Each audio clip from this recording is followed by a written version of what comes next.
हाय, मैं हूँ अमृता। आज के समय में टेक्नोलॉजी हर दिन बढ़ते जा रही है और ऐसे कहा जाता है कि आने वाला समय एआई का होगा, जहाँ पे हमारी छोटी छोटी चीजों के लिए एआई होंगे। इतना ही नहीं, करप्शन कम करने के लिए हमारे पॉलिटिशियंस भी एआई हो सकते हैं। ये फ्यूचर आपको कैसा लगता है, मुझे कमेंट्स में बताना। आज की कहानी भी कुछ ऐसी ही है। सो वीडियो में आगे बढ़ने से पहले मुझे डीजे हाई बीपी ऑडियोज, अभिमान स्टूडियोज और सुदीप्ता कुमार बेहरा, इनका थैंक यू कहना है सुपर चैट के लिए। So thank you so much आपके चैनल के सपोर्ट के लिए। साल है 2045, जहाँ पे अब टेक्नोलॉजी इंसानों के ऊपर हावी हो चुकी है और हर जगह पे एआई यानी आर्टिफिशियल इंटेलिजेंस के रोबोट होते हैं जो सभी इंसानों का काम किया करते थे। यानी खाना बनाने से लेकर आपका घर ठीक करने तक हर जगह एआई ने ले ली थी। इसी में हम एलिस नाम के एक औरत को देखते हैं। एलिस के पास 2 एआई थे जिनका नाम मैनिक और डेकर था। अब यहाँ पे एलिस के घर पर उसका दोस्त मैक्स और मैक्स का बेटा लियो आए हुए थे। मैक्स को एलिस अपने आर्ट्स दिखा रही थी। दरअसल एलिस को आर्ट्स को कलेक्ट करना काफी पसंद होता है और वही ये सारी चीजें उन्हें दिखा रही थी। तो यहाँ पे मैक्स एलिस के साथ फ्लर्ट कर रहा था। तभी यहाँ पे एलिस की जो एक एआई होती है मैनिक, वो मैक्स को स्कैन करके उसके दिमाग के विचारों को पढ़ लेती है। जैसे कि वो एलिस के लिए सिर्फ 3% ही सिंसियर होता है और उसका पूरा इंटेंशन फिजिकल इंटीमेसी का होता है। अब इन दोनों की बातचीत चली रही थी कि तभी उसके घर पे एलिस का एक्स हस्बैंड विक्टर और उसकी अडॉप्ट की हुई बेटी नीना और विक्टर की गर्लफ्रेंड जेनिफर आती है। ये सब लोग गैदर होते हैं। यहाँ पे जेनिफर अनाउंस करती है कि वो विक्टर के साथ जल्दी शादी करने वाली है और इसके लिए काफी महंगी जगह इसोला पैराडाइज जाने वाले हैं। लेकिन ये बात सुन के एलिस काफी दुखी होती है। अब ये सब कुछ चल ही रहा था, तभी इनके नेबर फ्रांसिस्को का डॉग टॉबी यहाँ पे आता है और उसको ढूंढते ढूंढते फ्रांसिस्को भी यहाँ पे आ जाती है। ये लोग बात कर ही रहे होते हैं कि तभी टीवी पर बताया जाता है कि बाहर बहुत ही बड़ा ट्रैफिक जैम लगा है जिससे कोई कहीं पर भी जा नहीं सकता और उन्हें अपने अपने घरों में ही रहना होगा। अब यहाँ पे टीवी पर योनिक्स नाम की कंपनी की एड आती है जहाँ पे वो बता रहे होते हैं कि उनके लेटेस्ट एआई रोबोट इंसानों से लाख गुना अच्छे हैं और काफी समझदार है। वो इन रोबोट्स को आर्मी और पॉलिटिक्स में भी शामिल करने का प्लान कर रहे होते हैं ताकि देश की सुरक्षा बढ़े और पॉलिटिशियन कोई भी गलत डिसीजन ना ले या फिर करप्शन बंद हो जाए। वही ये सब बातें इनकी रोबोट भी सुन रही होती है। अब थोड़े समय में यहाँ पे फ्रांसिस्को और उसका डॉग टोबी घर से जाने लगते हैं। तो टोबी तो दौड़ते दौड़ते बाहर निकल जाता है, लेकिन फ्रांसिस्को बाहर नहीं निकल पाती और घर लॉक हो जाता है। वो काफी डर जाती है और इनसे पूछने लगती है। तभी इनके घर का रोबोट नेस्टर बताता है कि बाहर खतरा ज्यादा होने के कारण उसने घर को पूरा लॉक कर दिया है, कोई भी इंसान बाहर नहीं जा सकता।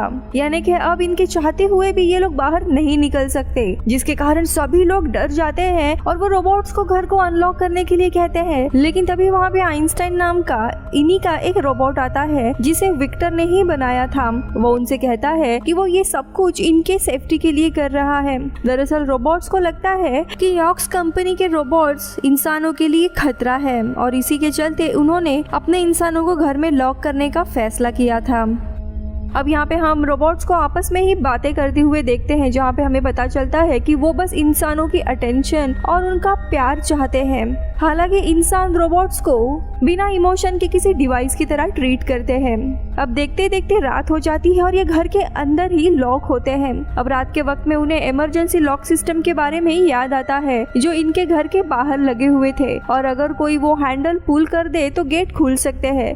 लेकिन ये सब लोग तो अंदर थे और फोन कनेक्शन भी बंद होने के कारण ये लोग किसी नेबर की मदद भी नहीं ले सकते थे। तभी विक्टर एक लेजर लाइट की मदद से टोबी को उस हैंडल तक लेके जाता है, लेकिन उसे खिंचवाने की वजह से टोबी उसे तोड़ देता है, जिससे इनकी बाहर जाने की उम्मीद भी टूट जाती है। अब रात बहुत ही हो चुकी थी, इसीलिए लियो नीना के रूम में, विक्टर और जेनिफर गेस्ट रूम में, तो वही मैक्स लिविंग रूम में और फ्रांसिस्को स्टडी रूम में सो जाते हैं। बीच रात में विक्टर को फिर एक आइडिया आती है और वो अपने कार को फुल स्पीड में घर के ग्लास की तरफ आने के लिए कहता है, जिससे वो ग्लास टूट जाएगा और ये सब कुछ बाहर जा सकते हैं। अब यहाँ पे कार को इंस्ट्रक्शन मिलने के बाद कार घर से टकराने वाली होती है कि तभी कार के सामने टोबी आ जाता है, जिससे कार अनबैलेंस होके गिर जाती है।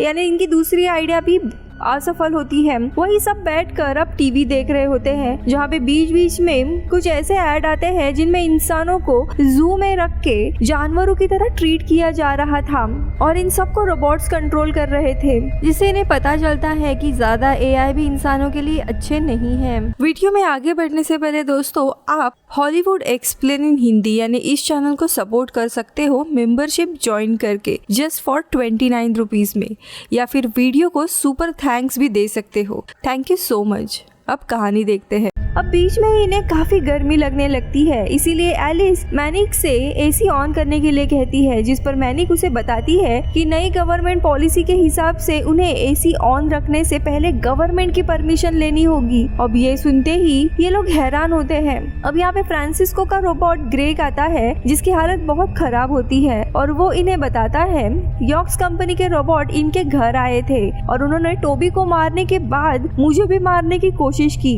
यानी यॉक्स कंपनी के रोबोट अब पुराने रोबोट्स को मार रहे थे।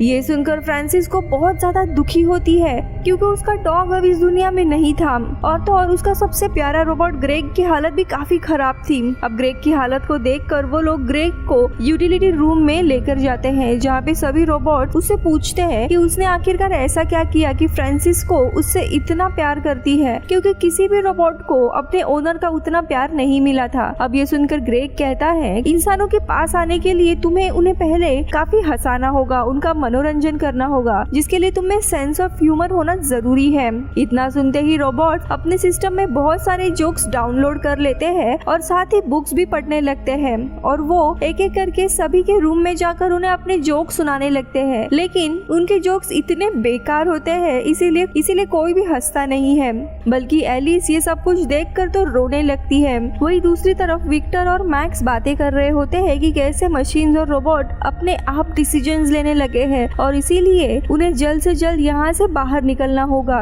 वरना तो ये लोग घर में ही कैद रहेंगे। तभी विक्टर कहता है कि अगर हम इस घर में आग लगा देते हैं तो ये रोबोट हमारी सेफ्टी के लिए डोर जरूर खोलेंगे, लेकिन ये काम वो तब तक नहीं कर सकते थे जब तक रोबोट्स उनके आसपास है। इसीलिए विक्टर एक प्लान के मुताबिक लियो रोबोट्स का ध्यान बटाता है और इसी में ग्रेग ये रोबोट फायर अलार्म शुरू कर देता है और वही दूसरी तरफ जेनिफर कंप्यूटर की मदद से योंग्स इस कंपनी को हेल्प मैसेज भेज देती है। अब अलार्म ऑन होने के बाद ये लोग रोबोट से गेट खोलने के लिए कहते हैं, लेकिन यहाँ पर योंग्स के भेजे हुए रोबोट्स आते हैं और इन्हें बाहर जाने देते ही नहीं है। वो पूरे घर के सिस्टम को अपने आप कंट्रोल में ले लेते हैं और जब नीना का रोबोट टॉम और ग्रेग उसे रोकने की कोशिश करता है तो वो उन्हें लेजर लाइट से वहीं पे मार देते हैं। तभी यहाँ पे मैनिक ये रोबोट एलिस को इशारा करके एक आइडिया देती है और एलिस एक मिरर लेकर योंग्स कंपनी के रोबोट के पास जाती है और जैसे ही योंग्स कंपनी का रोबोट बुक्स पर लेजर लाइट मारता है तो एलिस वो मिरर उसके सामने कर देती है, जिससे लेजर लाइट रिफ्लेक्ट होकर वापस उसी को लगती है और उसका आई विजन खराब हो जाता है। लेकिन अभी भी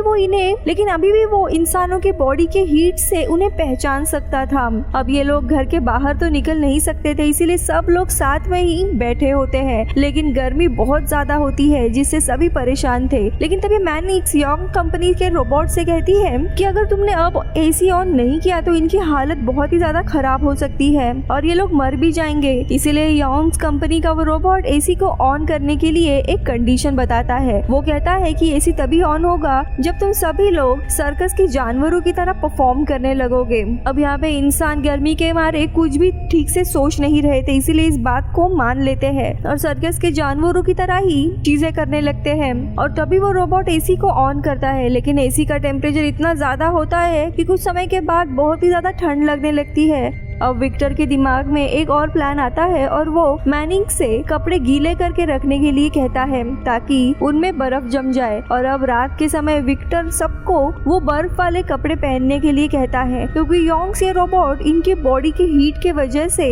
देख पा रहा था और अगर ये लोग ठंडे कपड़े पहनेंगे तो वो इन्हें पहचान नहीं पाएगा। अब ये लोग विक्टर का प्लान के मुताबिक वैसे ही ठंडे कपड़े पहनते हैं और सीधा योंग्स पर हमला करते हैं, लेकिन वो रोबोट एलिस का मास्क हटा देता रहता है और उसे लेजर से मारने वाला होता है कि तभी मैनिक बीच में आ जाती है और लेजर उसको लगता है, लेकिन यॉर्क सब पूरा गुस्से में था और देख ना पाने की वजह से वो पूरे घर में लेजर मारने लगता है, जिससे बचने के लिए ये लोग छुप जाते हैं। यॉन्ग्स घर की हर एक चीज तोड़ने लगता है। तभी डेकर और लियो मिलकर यॉन्ग्स के पैर पर स्क्रू लगा देते हैं, जिससे वो हिल भी नहीं पाता और तभी नीना पीछे से जाकर उसमें शॉर्ट सर्किट कर देती है, जिससे उसका सिस्टम खराब हो जाता है और वो वहीं पर गिर जाता है। अब यहाँ पे सब कुछ ठीक हो जाता है, लेकिन रेजर लगने की वजह से मैनिक का सिस्टम खराब हो चुका था, इसलिए आइंस्टाइन उसकी बॉडी से कनेक्ट हो जाता है और उसे ठीक करने लगता है। वो ठीक होने के बाद फाइनली वो गेट को खोल देती है और ये लोग बाहर आ जाते हैं, जहाँ पे लियो और मैक्स वापस अपने घर में जाने लगते हैं। लेकिन इन सब में जेनिफर और मैक्स दोनों काफी करीब आ चुके थे, इसलिए जेनिफर भी इनके साथ जाने लगती है। तो यहाँ पे लियो और नीना भी एक दूसरे के काफी क्लोज आ चुके थे, इसलिए लियो के जाने पर वो भी दुखी थे। अब सब कुछ सही लग रहा था, लेकिन तभी बहुत सारे रोबोट्स एलिस और विक्टर और नीना को घेर लेते हैं, जिन्हें देखकर लियो कार से कूदकर इनकी मदद के लिए आता है और तभी यहाँ पे कुछ ड्रोन्स आते हैं और उन रोबोट्स को एक एक करके मार देते हैं और इसी तरह ये लोग बच जाते हैं। दरअसल योंग्स कंपनी के रोबोट्स में एक बग आ गया था, जिसके चलते वे लोग रोबोट्स के बजाय इंसानों को ही मार रहे थे और इसीलिए ड्रोन्स आकर उन्हें बचा लेते हैं। विक्टर को रियलाइज होता है कि ये छोटे छोटे पल कितने इम्पोर्टेंट है और उसे अपने फैमिली की अहमियत समझ आती है और वो वापस अपने फैमिली के साथ यानी एलिस के साथ रहने का फैसला करता है और मूवी खत्म होती है। Bye bye.